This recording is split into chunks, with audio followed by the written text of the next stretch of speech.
Hola y bienvenidos de nuevo a otro episodio de Inside the Brand Next Gen. El día de hoy nos acompaña una líder que opera en uno de los territorios más complejos del marketing actual, el cruce entre ciencia, marca y cultura regional. Mariana Fragoso lidera la estrategia de marketing regional de Bioderma en Latinoamérica, trabajando con múltiples países, áreas globales y realidades locales muy distintas. Bienvenida, Mariana. Muchas gracias. Gracias por la invitación. Cuéntanos un poquito, aquí fue un resumen un poco breve, pero igual danos un poquito de contexto de lo que platicábamos ahorita, a qué te dedicas, cómo funciona esta posición que tienes, igual cómo se llama la posición específicamente y que tengamos un poquito de contexto de ti y de Naos, justamente. Súper. Pues mira, mi posición es Regional Marketing Manager para Bioderma en LATAM. Básicamente me encargo de la estrategia global, pero también de tropicalización de campañas específicas para ciertos mercados, desde México hasta Cono Sur, que vendría siendo Chile y Argentina.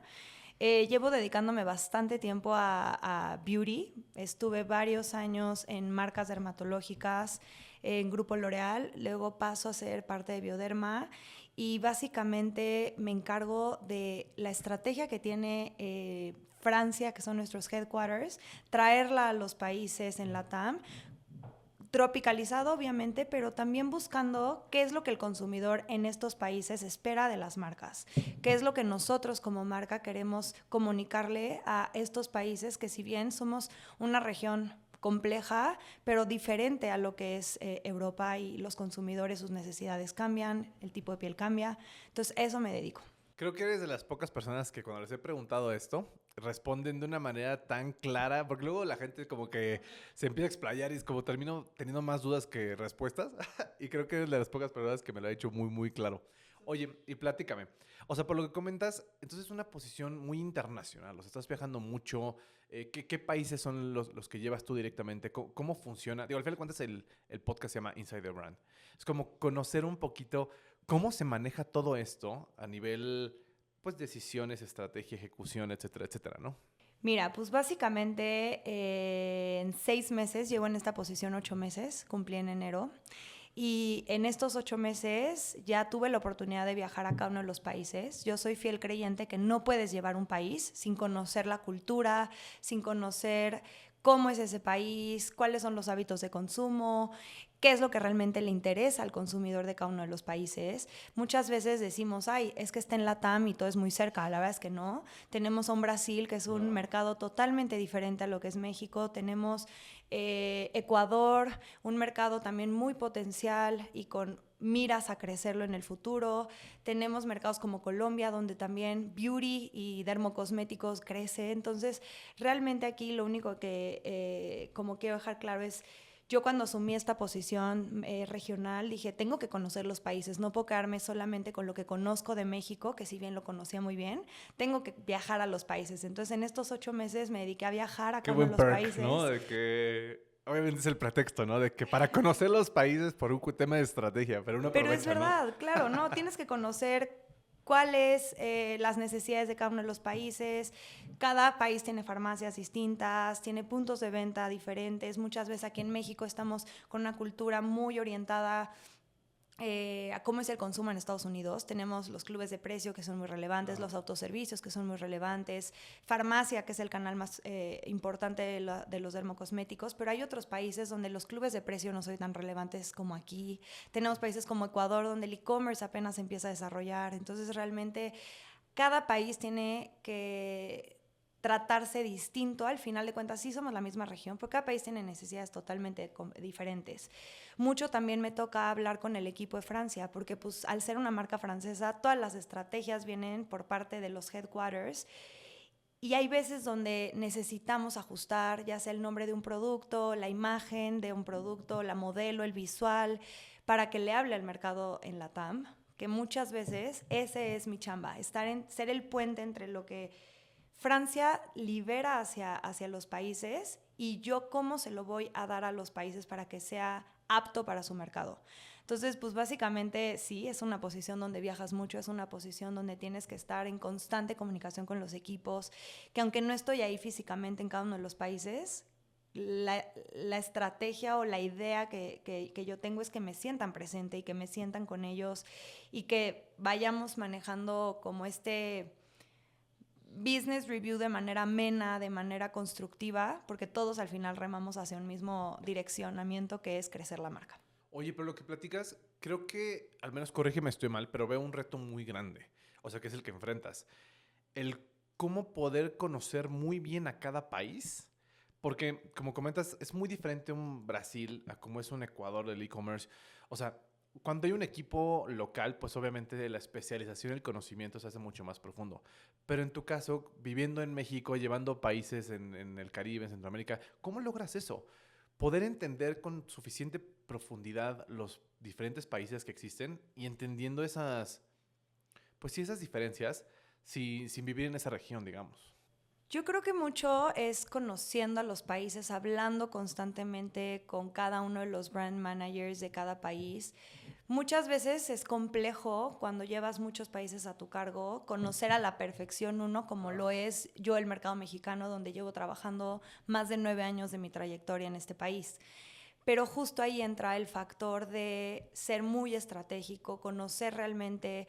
Yo creo que algo que los mercadólogos tenemos que tener muy, muy claro siempre es, tenemos que conocer a nuestro consumidor con focus groups, con investigación de mercado. Creo que la data es lo que realmente nos da esa información que necesitamos conocer de los consumidores. Porque también, si viajas a Brasil, si viajas a Colombia o si viajas a cualquier país, con lo que observas. En mi caso, yo cuando voy a las farmacias y hago esta visita en campo, etc., es diferente cuando hablas con un consumidor ya de cada país, donde te dice sus necesidades, sus preocupaciones, cuáles son sus decisiones de compra.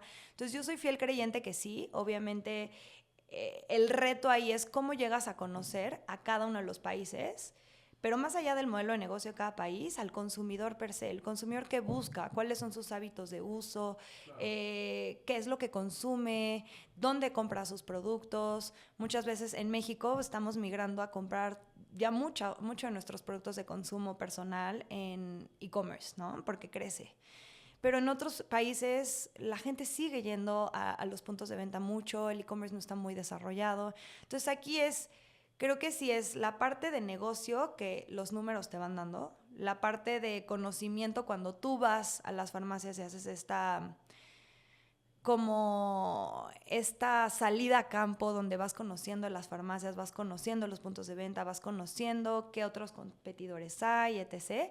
Pero también un punto muy relevante es eso, investigación de mercado. Tenemos que conocer como marketero, con data clara de investigación, ya sea focus groups, ya sea diferentes estudios de mercado, qué es lo que el consumidor en cada país necesita. Sí, claro, y también entender que no es como que un mercado es y nunca va a cambiar, o sea, se va transformando y todos los mercados van creciendo, decreciendo, moviéndose. O sea, me pone a pensar en una situación que me acuerdo que me pasó hace unos años, donde yo estaba en Colombia y todavía no era el tema del contactless en México todavía no estaba tan desarrollado, digamos. Y allá todo el mundo lo usaba. Y yo estaba así, ay, ¿qué es esto? Qué padre. Me fui a Europa después y también era todo el mundo y regresé a México y nadie lo usaba. Y fue como, ok, esto viene para acá. Y justamente pasó 3 meses y se empezó a ver que ya se estaba empezando a usar más Apple Wallet. Y hoy en día, pues creo que, digo, no es universal, digamos, pero ya está muy, muy normalizado este tema del contactless. Y esto va pasando no nada más en ese tipo de hábitos, sino en muchísimas otras cosas, en entendimiento de consumidor, como dices, el tipo de pieles, etcétera, etcétera, ¿no? Claro, y al final de cuentas, ya trasladando todo esto a beauty y a dermocosméticos, que pues básicamente Bioderma es una marca dermatológica con credenciales médicas y demás, te das cuenta también de la diferencia entre mercados, donde tienes un Brasil, donde la comunidad o la cantidad del universo de dermatólogos que hay ahí es enorme versus lo que hay en México, lo que hay en Colombia, lo que hay en Centroamérica. Entonces, creo que ahí justo ese es mi trabajo, el poder conocer a los países, pero de una manera muy con sensibilidad. ¿A qué me refiero? Todas mis visitas, no solamente a cada país, no solamente eran en cuestión, quiero conocer las farmacias, quiero conocer todos los puntos de venta, quiero conocer todos los competidores en anaquel, sino también quiero hablar con los dermatólogos. Al dermatólogo, ¿qué le interesa de nuestra marca versus la competencia? Al dermatólogo, no sé, le llegan cuántos pacientes con acné, cuántos pacientes con rosácea, cuántos pacientes con problemas de pigmentación en la piel. Entonces creo que eso, meterte ya a la parte de negocio, no solamente la parte B2C, sino también B2B, que aquí entra muy fuerte en Bioderma el dermatólogo, es crucial, porque muchas veces piensas, no, pues es que el modelo de negocio es el mismo. Sí es el mismo, pero hay que tropicalizarlo en cada uno de los países. Claro. Entonces sí, lo que dices es real, aunque seamos una región... pues LATAM, y mucha gente tiene esta idea de que somos muy iguales en todos los países, pero sí hay ciertos factores que van cambiando y eso es lo que nosotros como regionales debemos conocer para saber realmente qué producto posicionar en cada mercado, cómo comunicarlo, entre otras cosas. Oye, por ejemplo, esto que comentas de trabajar de manera regional, ¿cómo logras priorizar? O sea, porque al final de cuentas no puedes unificar todos. Algunas cosas deben de mantenerse locales y algunas otras tienen que ser regionales. ¿Cómo logras decidir cuáles son más bien, cuál es el camino correcto para esto? Yo creo que el camino correcto es nosotros al ser una marca global y tener estrategias que nos libera el equipo internacional. Muchas veces las campañas que nos liberan sobre el core de franquicias, por así decirlo, son las que sí tenemos que tropicalizar porque es la estrategia global que tiene la marca y hacia dónde queremos orientar Bioderma en cada uno de los países, no solo en LATAM, sino alrededor del mundo. ¿Qué sucede con países como lo es esta región, donde muchas veces, y te voy a poner un ejemplo muy claro, en Europa predominan las pieles secas. Okay. En LATAM predominan las pieles grasas. Ajá. Entonces, desde ahí ya tienes una estrategia donde si Francia está diciendo, te voy a liberar una campaña para piel seca y es tu prioridad número 1, aquí yo tengo que levantar la mano y decir la prioridad en LATAM. Sí entra la parte de piel seca porque es uno de los mercados relevantes, pero pieles grasas es mucho mayor en el sentido en el que la mayor parte de la población en LATAM tiene piel grasa. Entonces, ¿qué pasa aquí? Cuando Francia nos libera campañas que tenemos que adaptar a cada uno de los países, aquí entra el factor del Regional Marketing Manager dando la mejor recomendación a los países y ya sea haciendo una campaña regional basado en lo que ya Francia nos compartió, un poco con inputs, tropicalización mucho más local, o realmente hacer una campaña local donde me diga algún país, es que la verdad es que la campaña internacional no me funciona porque la modelo no le habla a mi consumidor. Entonces ahí se revisa si hay que hacer algo local. ¿Qué trato yo? De incentivar a los países en empezar a trabajar más en conjunto como one team a nivel regional. ¿Por qué? Porque te ahorra tiempo, costos, claro, unes fuerzas. Entonces, más que tener campañas locales, que sí es necesario luego tenerlo en ciertos países, no se les dice que no, se promueve mucho que hagamos una colaboración regional para justamente ahorrar tiempo, costos, entre otras cosas, y que esa campaña tenga todavía ¿cómo te diré? Como un impacto mucho mayor. Ya si se lanza la campaña desde México hasta Argentina, pues va a tener un impacto mayor, así solamente es México y nada más se queda en este país, ¿me explicó? Muchas veces los consumidores ya conocen las marcas y se meten a ver qué sucede en Bioderma México, pero Bioderma Perú, pero Bioderma Colombia, pero Bioderma Francia, pero qué sucede allá, qué hacen acá, qué comunican. Entonces creo que eso también es parte de mi trabajo. ¿De qué manera mantenemos la marca muy armónica? Y que si tú vas a Brasil y vas a México, pero también vas a Estados Unidos y a Canadá, se entienda el mismo lenguaje de lo que es Bioderma y no nada más cada país haga su estrategia y sean marcas distintas las que tú ves comunicadas. Entonces, eso es un poco del trabajo del Regional Marketing Manager, como poder armonizar la marca y que se entienda que es una misma marca con una misma estrategia, pero sí tropicalizada a cada uno de los países de acuerdo a los mercados que cada uno tiene.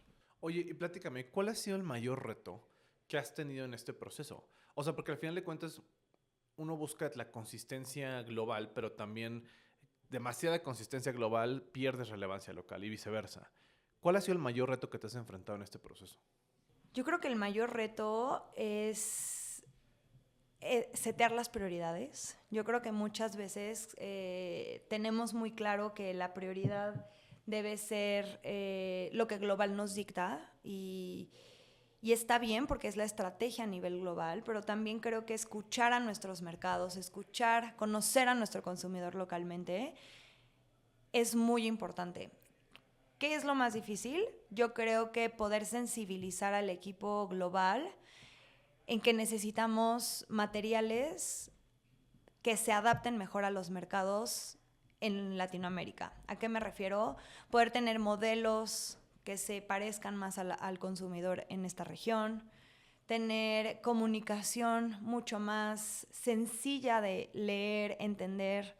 Muchas veces sucede que tú vas al anaquel de dermatológico, o sea, de productos derma, y te pierdes.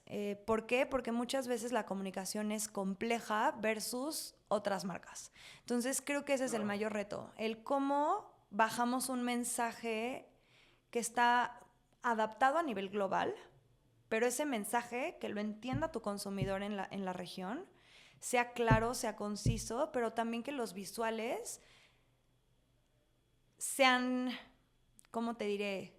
Que una consumidora aquí en México, pero en Brasil, pero en Colombia, se identifique con esa modelo, se identifique con ese visual y se identifique con la marca, que no la sientan una marca lejana. Yo creo que eso es un reto enorme y que no solamente tenemos nosotros en Bioderma, sino lo tienen muchas marcas en el mundo dermatológico. Entonces, yo te diría que ese es uno de los principales retos. Oye, pero creo que aquí se viene también, o sea, va de la mano el reto de que Naos y Bioderma está, o sea, es una empresa muy médica, vamos a llamarle así. O sea, vemos allá afuera en el mercado muchas marcas que son cosméticas y que usan justamente a un dermatólogo diciendo, ay, esto, pero no significa que sea médico. Nada más es como un dermatólogo hablando para esto. En el caso de Naus y de Bioderma, pues hablan mucho de que neta sí hay un estudio detrás. Claro. Pero ¿qué pasa? Que hay otro reto también bien importante. ¿Cómo logran mantener, o sea, cómo hacer cool lo médico? ¿Me explico? O sea, porque quieras o no, si le hablas al consumidor de que tiene este componente, lo que sea, es como, güey, ¿qué estás diciendo? O sea, ¿cómo poder mantenerse sólidos en la percepción del consumidor de que somos algo muy estudiado, muy médico, pero también tener esa flexibilidad para ser suficientemente cool y, y cercano al consumidor? ¿Me explico? Que ese también es un gran reto. Y lo mencionas y sí, yo creo que ese es uno de los principales retos. Cómo seguir siendo, o más bien, cómo comunicarle al consumidor esa parte científica que es súper relevante, súper relevante. Somos la marca del dermatólogo, eso sí es, y va a ser y seguirá siendo nuestro estandarte. Somos la marca del dermatólogo. Tenemos un producto para cada necesidad y tipo de piel, que eso también es algo que no todas las marcas en beauty tienen. Aquí si realmente tienes un problema de acné, tenemos el producto que te va a ayudar, pero con avales, estudios científicos de que realmente reduce el acné, que realmente ayuda con la sensibilidad en la piel para gente que tiene piel sensible, gente que tiene dermatitis atópica, que realmente tenemos un producto que le va a ayudar a disminuir las crisis de dermatitis en la piel. Entonces, justo ahí entra el reto. ¿Cómo somos una marca que el consumidor la entienda, pero con todo este aval científico y esta parte científica? Entonces, sí es un reto y te podré decir que ahí es donde entra la creatividad del mercadólogo que se dedica a dermatológicos. ¿Cómo seguimos comunicándole al consumidor que somos una marca que necesita usar por la parte de estudios clínicos, la parte del respaldo dermatológico, etc.? Y creo que aquí lo principal es el entry point con el dermatólogo. El dermatólogo, al final de cuentas, es el que realmente conoce de la piel, es el que realmente sabe, yo, Mariana, qué debo de usar si tengo rosácea o si tengo acné. Entonces, yo creo que aquí un poco también es invitar a la gente y marcas como Bioderma y otras en el mercado, es invitar a la gente a que vaya al dermatólogo. Creo que necesitamos incentivar esta parte de visita al dermatólogo, que al final ellos son los conocedores de la piel y los que realmente deben de decirte qué producto usar de acuerdo a tu tipo de piel. Pero ahí también entra el reto de cómo en el anaquel y cómo en e-commerce, pero también cómo en digital, comunicamos esta parte de somos una marca cercana con el consumidor. Entonces, ahí entra el reto que realmente tenemos nosotros como marcas. Y, por ejemplo, desde tu experiencia, ¿cuál sería esa manera de conseguirlo? O sea, ¿qué crees que debe hacer una marca para poder, en temas de posicionamiento, comunicación, poder unificar esos dos mundos? Justo aquí entra el cómo empezamos a colaborar de manera más armónica, pero también con el dermatólogo.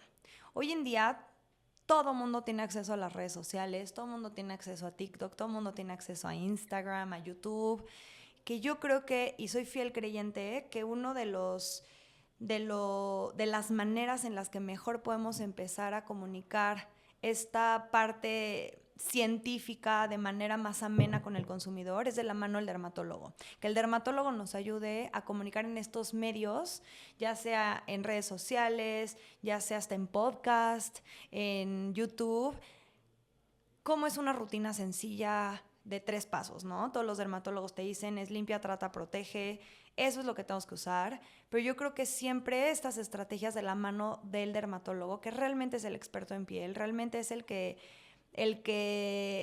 debe de dar como estos, pues la rutina especializada para cada consumidor. Que aquí entra otro factor, en el punto de venta, cómo nos volvemos relevantes en e-commerce, cómo nos volvemos relevantes. Yo creo que es sencillo, mensajes claros y muy fáciles de entender para el consumidor, siempre resaltando nuestro expertise científico, que eso es lo que realmente hace un dermatológico distinto de otro producto. Sí, aparte como, o sea, creo que en particular en la industria en la que están ustedes, o sea, hay influencers de la parte de beauty, pero también hay médicos influencers, o sea, y cómo poder jugar de manera muy estratégica en dónde se coloca cada centavo y cada peso para poder explotar al máximo este posicionamiento combinado mutuo, ¿no? Claro, que aquí justo es lo que yo decía anteriormente. Yo creo que colaborar de manera educativa con el dermatólogo es lo que hace el éxito de una campaña o no.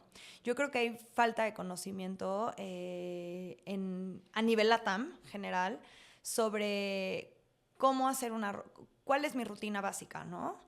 ¿Tengo que usar protector solar o no tengo que usar protector solar?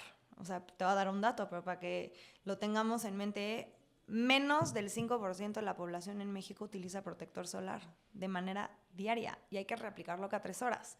Entonces yo creo que ese es el mayor reto y de mi punto de vista como mercadóloga en este sector, creo que la manera en la que hay que comunicarlo tiene que ser mucho más sencilla, pero siempre de la mano de un respaldo médico, de la mano del respaldo del dermatólogo y que el dermatólogo nos ayude a comunicar y justo como dices, yo le llamaría advocates, porque al final de cuentas todo el mundo es un advocate, desde un dermatólogo hasta yo, tú eres un advocate. Un advocate es cualquier persona que pueda pasar un mensaje y se lo pueda comunicar de manera correcta al resto de la gente. Entonces, yo creo que aquí es sí colaborar con los advocates, con los que llevamos colaborando, que hablan mucho de beauty, que saben mucho, pero siempre de la mano del dermatólogo. Entonces, yo recuerdo una campaña hace muchos años que llegué a hacer, que era, quiero incentivar la visita al dermatólogo y que realmente se entienda que el que debe de decirte la rutina recomendada para tu tipo de piel es el dermatólogo.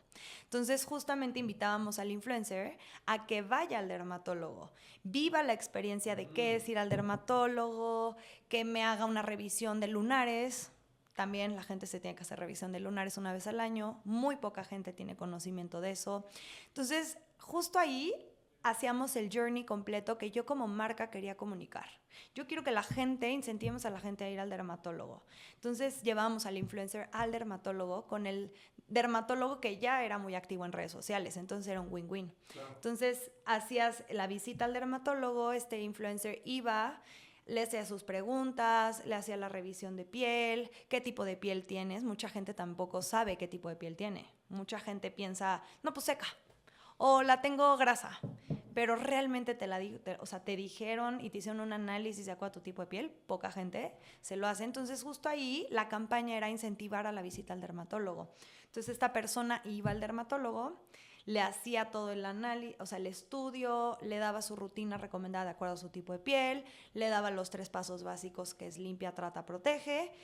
Y de ahí ya el influencer comunicaba cómo le había ido con ese tratamiento que le había dado el dermatólogo, y el dermatólogo también. Un antes y un después. Exacto, un antes y un después, pero con los productos de acuerdo a su tipo de piel. Yo creo que eso también es un error que comete mucho consumidor. Luego vemos demasiado en redes sociales, pero sin un sustento científico detrás, o nada más porque está de moda lo quiero usar.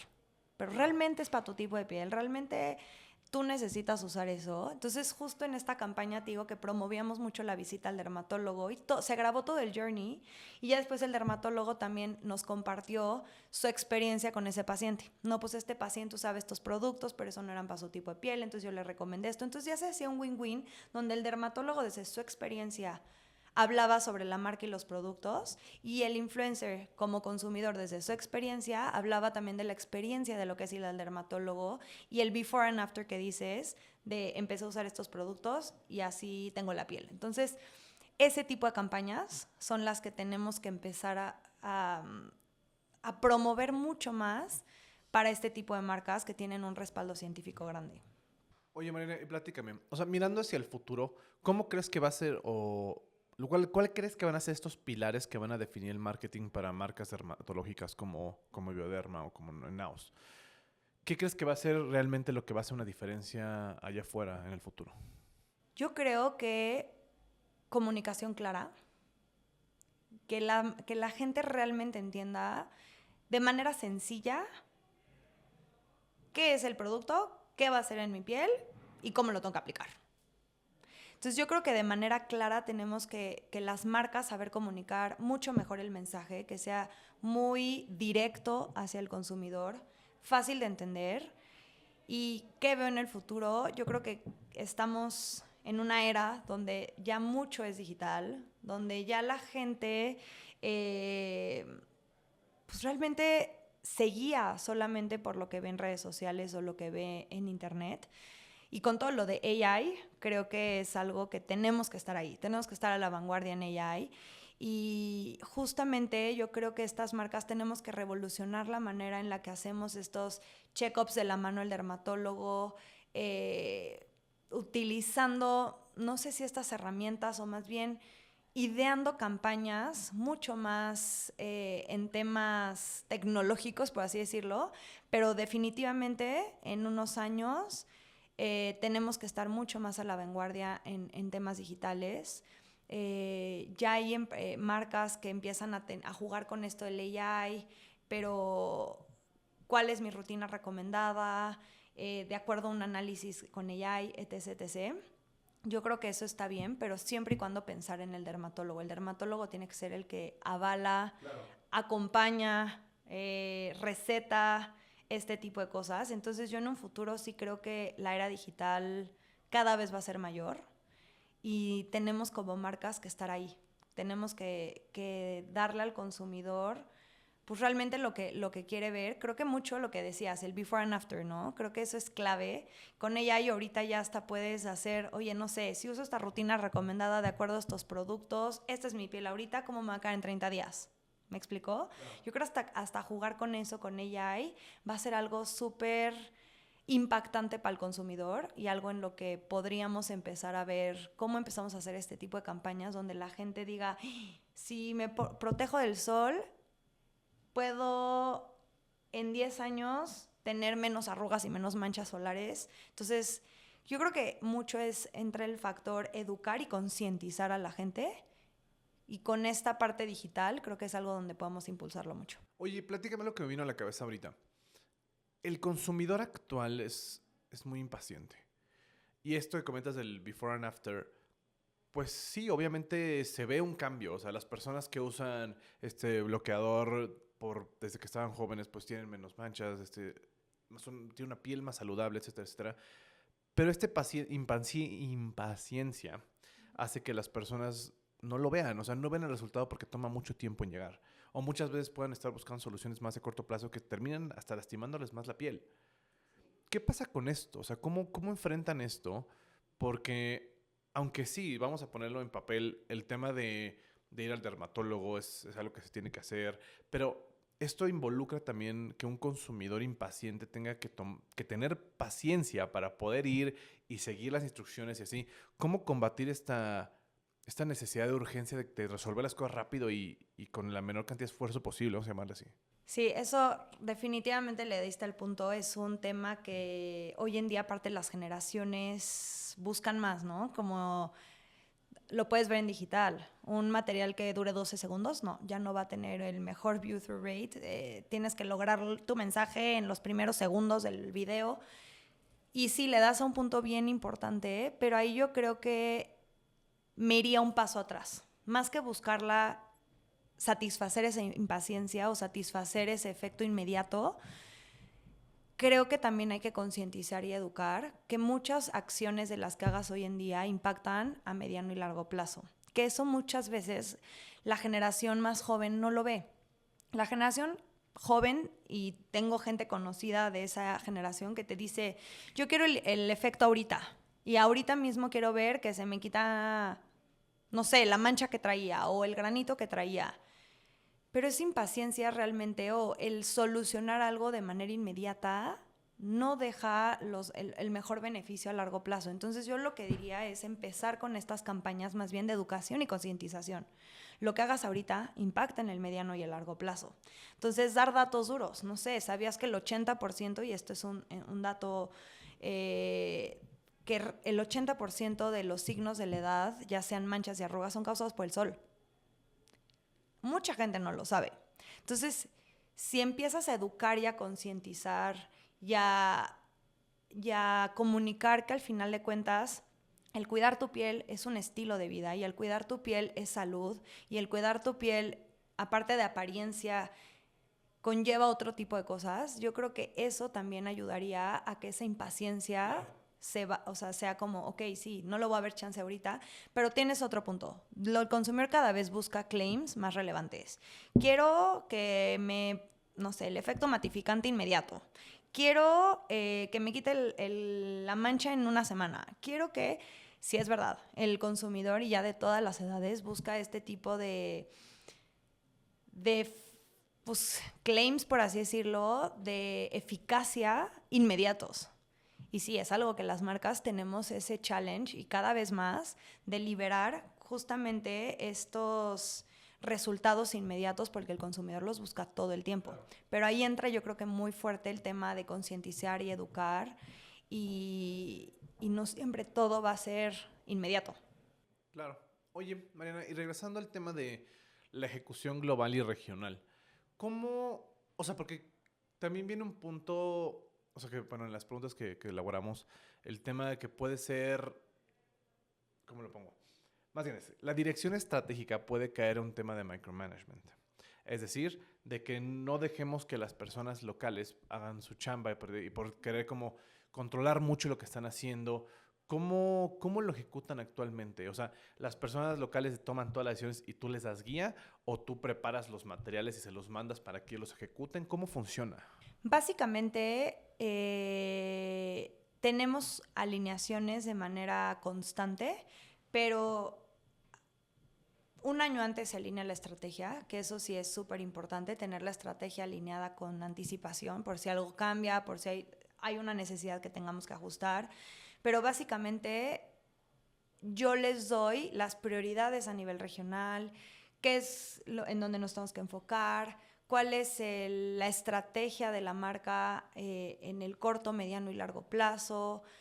Todo eso lo entrego yo, por así decirlo. Haz de cuenta, la estrategia del 2026 se entregó en junio 2025. Entonces ya cada país baja su estrategia y baja su activación 360 de cada una de las prioridades en el negocio de acuerdo a las necesidades que cada país tenga. Y eso se revisa conmigo y con el equipo global para realmente asegurarnos que sí, en donde se está invirtiendo el dinero, es donde se tiene que invertir porque es de acuerdo a la estrategia y de acuerdo a donde nosotros queremos llevar la marca en el futuro. Y ya el día a día es trabajo 100% de cada país. Yo no les entrego los materiales de que así es el key visual y esto tiene que decir y así es tus videos hero y así. Yo la verdad eso no les entrego, sino me meto más a la estrategia global, a la comunicación y tropicalización de gamas muy específicas que la verdad es de que en la región las 3 gamas principales con las que hacemos el 60% del negocio son solares, piel seca y piel grasa. En eso sí les entrego cómo hay que tropicalizar la comunicación, cuáles son los claims principales que vamos a enfocarnos, pero el resto ya es trabajo de cada uno de los países. Pero les entregas como el roadmap, digamos. El roadmap, y claro. ellos bajan todo, básicamente. Ellos bajan todo. Oye, ¿y no sientes a veces, es lo que te digo, porque puede caer, depende qué tanto te metas en un tema de micromanagement, pero no sientes a veces como, híjole, te gustaría que se hiciera diferente y como esa sensación de ganas de tener control sobre las cosas o no peleas con eso? La verdad no. La verdad ya no me meto a eso porque al final de cuentas creo que cada marketing manager de cada país domina su mercado y domina qué es lo que tiene que decir.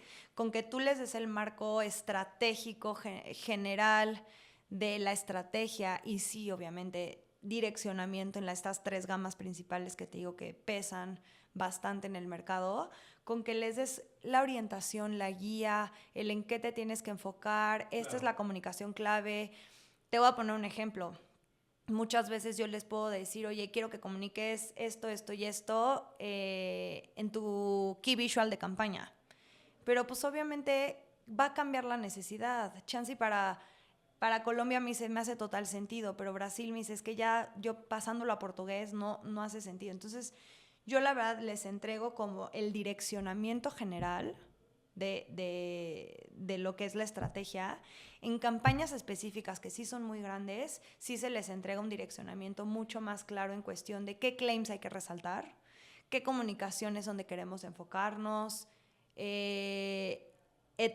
Pero ya más puntual en el día a día en lo que ellos hacen, la verdad es que se tiene un business review de manera bimensual, donde se va revisando la estrategia por Q y ahí se puede ajustar cualquier estrategia que el país haya visto para que se adapte al marco estratégico que yo les di. Porque sí hay veces que la verdad es de que los países son muy creativos y les encanta innovar y les encanta hacer cosas out of the box y eso es increíble y la verdad lo promuevo mucho porque sí, hay que pensar out of the box, pero muchas veces se salen del marco estratégico, muchas veces se salen de la estrategia y muchas veces luego te dicen, ya voy a invertir en esto porque esta gama no me pesa tanto, pero la quiero apoyar. No, ahí entro yo con el direccionamiento de no nos salgamos de nuestro marco estratégico, no nos salgamos de las prioridades. Claro. Luego muchas veces pasa, y me pasa muy seguido, queremos ganar en todas las batallas, ¿no? Y queremos, pero en todas las batallas quiero ganar. Y eso no es rentable, no es viable, ni siquiera es estratégico. Entonces justo ahí entro yo a decirles, me encanta su creatividad y me encanta el entusiasmo y me encanta querer apoyar todo en esta vida. Pero no es posible. No hay ni inversión que alcance, ni tiempo que alcance, ni recursos humanos que alcancen. Entonces, ahí es donde entro yo a decir, no nos salgamos de esta estrategia, estas son las prioridades claras. Si tenemos que enfocarnos en algo, que sean esto y esto. Porque soy fiel creyente que hay que saber realmente cuáles son las batallas que queremos ganar. Sí, vale más hacer una cosa excelente que 10 a medias. Exacto. Oye, y por última pregunta, una pregunta que me gusta hacerle a todos los invitados a este podcast es, cuéntanos de algún error que hayas cometido a lo largo de tu carrera, pero que más que un error se volvió un aprendizaje muy grande, que hoy lo sigues cargando hoy en día, decir, esto es lo que guía, digamos, tus acciones en el día a día. Cuéntanos la historia que pasó, obviamente sin matar nada confidencial ni por el estilo, pero Estoy cuéntanos. Pensando porque... Ok, me agarras un poco en curva con esta pregunta, pero algún error que haya cometido, yo creo que más que error, muchas veces creemos dominar los procesos de las empresas, ¿no? En general, ¿no? Y tuve muchos años en una empresa donde luego piensas que dominas los procesos y dominas el tengo que ir por acá, buscar a esta persona, hacer esto y lanzar algo, ¿no? Pero creo que es error, o sea, diría no que es error, sino más bien desconocimiento de esa parte de los procesos, donde si te saltas uno, la facturación de un producto ya no se dio a tiempo, y si no se da la facturación a tiempo, entonces desplazas el sell-in un mes, pero tú tenías en tu building block del mes de marzo ese lanzamiento. Entonces, te diría que uno de mis aprendizajes más grandes, le quisiera decir así, es eso. Como siempre preguntar, o sea, nunca está mal levantar la mano y decir, no sé, no conozco, me enseñas, me ayudas. Y muchas veces, por querer tener el control de las cosas o querer tener el control de algo, dices, yo conozco el proceso, yo conozco cómo se hace, yo sé hacer esto.